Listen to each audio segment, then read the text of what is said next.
So this morning, we're getting a better look at the moments before APD shot and killed an armed kidnapping suspect. It's all through newly released lapel video. And this all started Friday afternoon.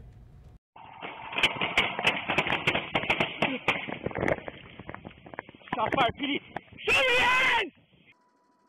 Police say Rafael Molina grabbed a woman, forced her into a black SUV near Robinson Park. Officers gave chase. That woman was able to eventually jump out. Police say they spun out the SUV near Edith and Garfield. APD says Molina got out with gun in hand, and a witness told them that he was pointing it at police when officers Cornell Heitzman and Carlos Hernandez opened fire. You can hear more than half a dozen shots from Lucero's recording. I got the gun. You can see the gun. I got the gun. Let's move. I'm behind you. Moving up. Moving up. Let's move up. Let's move up. Move up. Move up. Move up. Move up. Right there, you can see that gun lying by Molina's side. He died on scene. We're told there is lapel video from the two officers who fired shots, but it's not being released yet because those officers have not been interviewed.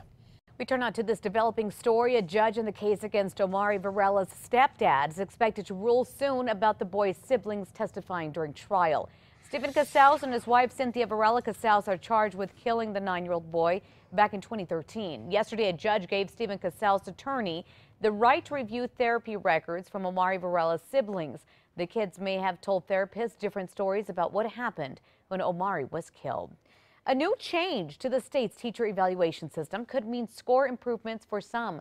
Districts will no longer be required to evaluate first-time teachers based on test scores from the previous year.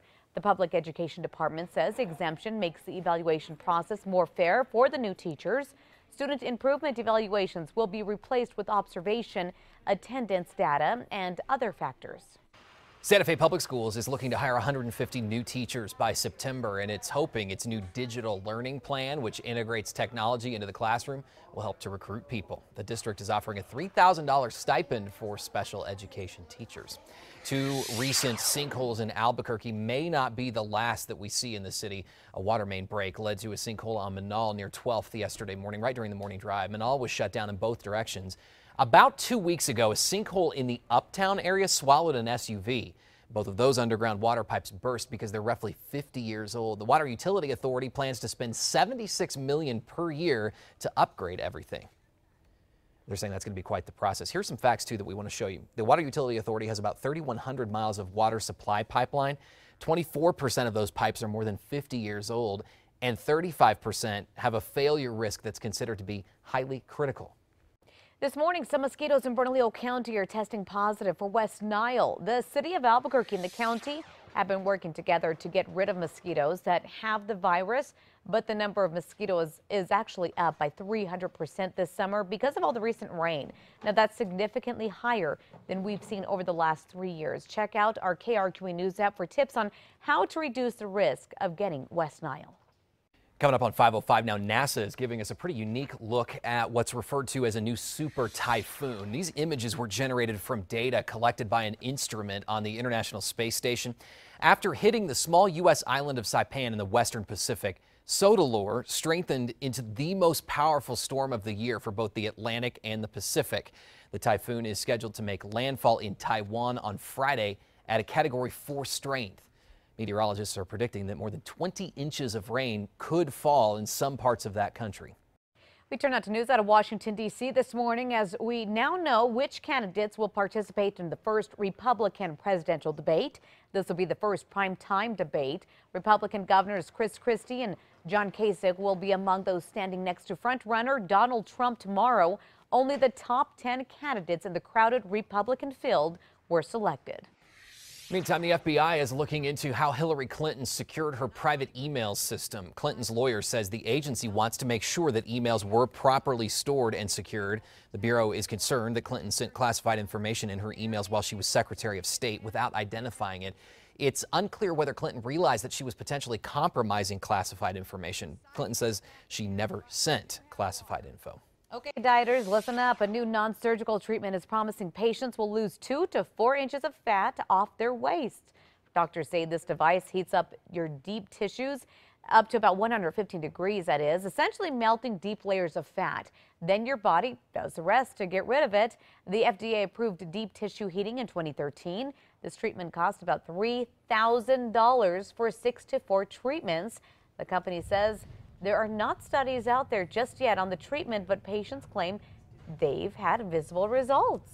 Left fat literally melts away. Literally melts away. But that's $3,000? Yeah, that's not cheap. Whew. I know. It's tough, isn't it? It's tough to be thin, isn't it? We'll see you then 5:32. More testimony today in a preliminary hearing for 2 officers who shot and killed a homeless man in the Albuquerque foothills. Yeah, we're now learning more about why one of the APD officers who shot James Boyd says he made that decision in the first place. The lead investigator in the James Boyd case was on the witness stand most of the day for day 2 of the preliminary hearing. It will help a judge decide if now retired APD detective Keith Sandy and Officer Dominic Perez will go to trial on murder charges. Prosecution argues this investigation was handled differently and pointed out Perez and Sandy were never separated and were not interviewed until 2 days later.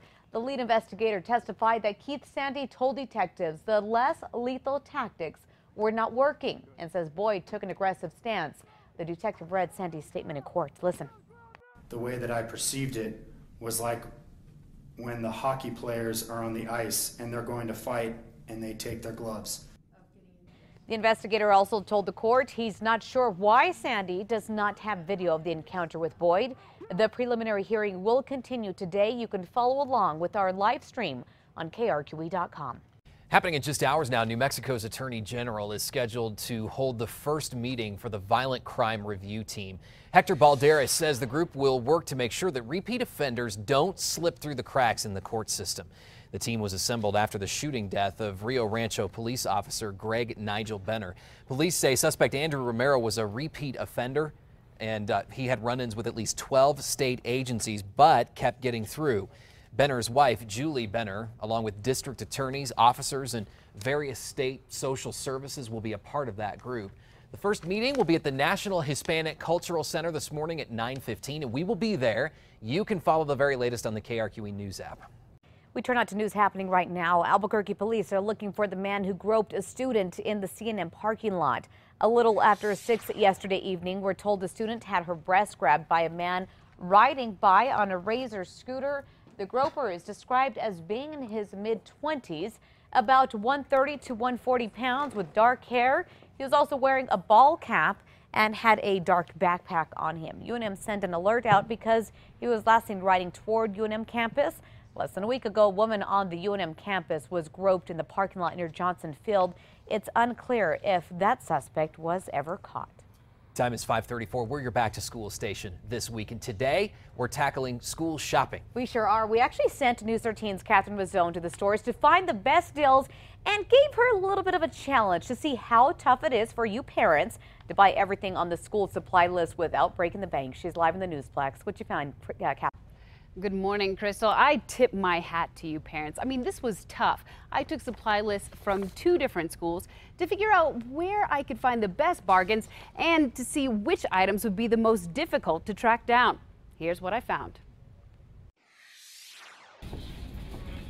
I knew it would be a challenge from the beginning, arming myself with school supply lists for 3rd graders from 2 different schools, North Star and Ventana Ranch.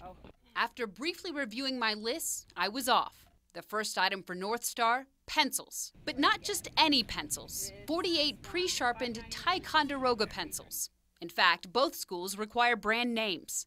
At Target, it was easy to find a 30-pack of the listed pencils and another 18-pack to round out 48. But we found the list from Ventana Ranch made for a cheaper buy. Still 48 brand name pencils, but these didn't have to be sharpened. That saved us more than $1 at Target. But it wasn't so easy to find pre-sharpened pencils at Walmart. We only found 1 pack of 30 pencils in the store and had to buy 2 10-packs, putting us over the required 48. That also cost us $1.50 more than the pre-sharpened pencils at Target. Another tricky item at Walmart, copy paper. It didn't have to be brand name, but there were few options left on the shelves. We ended up shelling out nearly $7.50 for 2 reams of paper. Still, it was cheaper than Target's copy paper, which cost us close to $8 for 2 packs. When it comes to some items, you'll likely have to buy more than you need. I can either go 6 or 12. That's the case with highlighters. It's tough to find them for individual sale. Notebook paper is another one. The list calls for 300 pieces, but at Target we could only purchase the paper in packages of 175.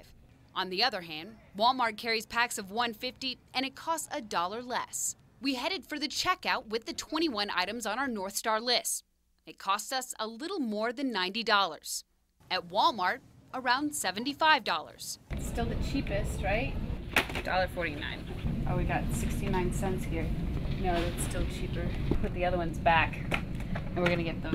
As for our 16 Ventana Ranch items, Target's bill hit close to $50. At Walmart, nearly $20 cheaper, around $33.